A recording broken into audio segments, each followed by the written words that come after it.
So yun ang giving natin sa direct is 0, 7, 0. Sa compass heading is 0, 9, 1, 3. Sige, stop.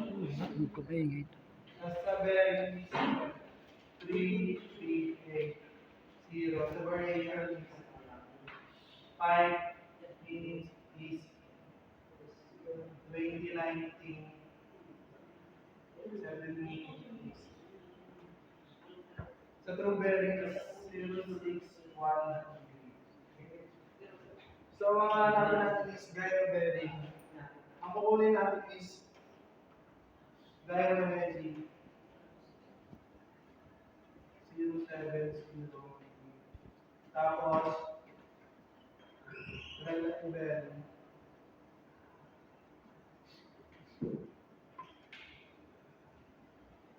So, ipag-plus natin sila para makakuha tayo ng gyro bearing. 338 plus 70 equal 408.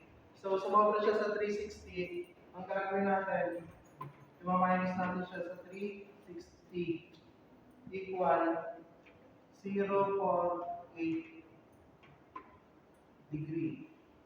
So, ang true bearing natin is 061. Ang kunin natin is gyro error. So, kunin natin get true bearing 061 equal gyro error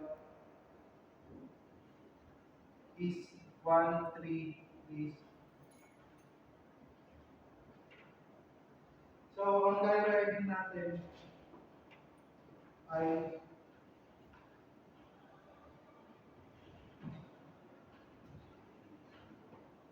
ipagpa-plus natin sila para makakuha tayo ng true error.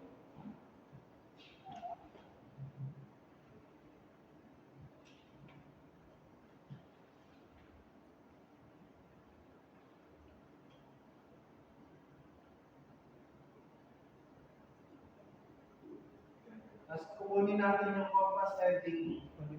Tapos ilalagay natin dito.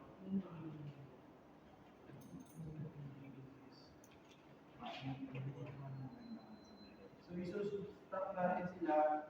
Ang kakalabas sa compass error.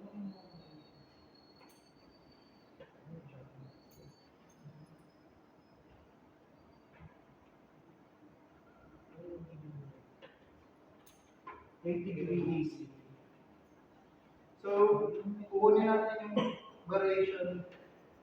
Ang variation natin is 2019, 2023 minus 2019 equal 4. So, ita-times natin siya sa 7 minutes is 7 minutes times 28 or 0.4. So, kaya siya naging 0.4, dinivide siya sa 60.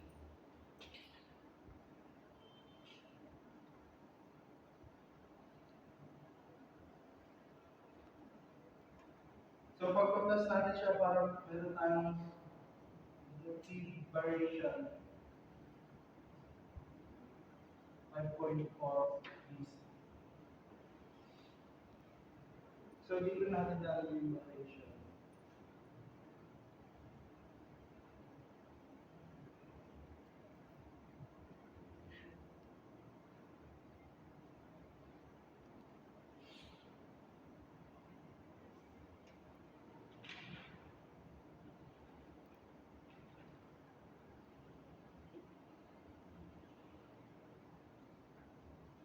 So, ito yung deviation natin. Ito yung gyro error, tapos compass error, deviation, variation.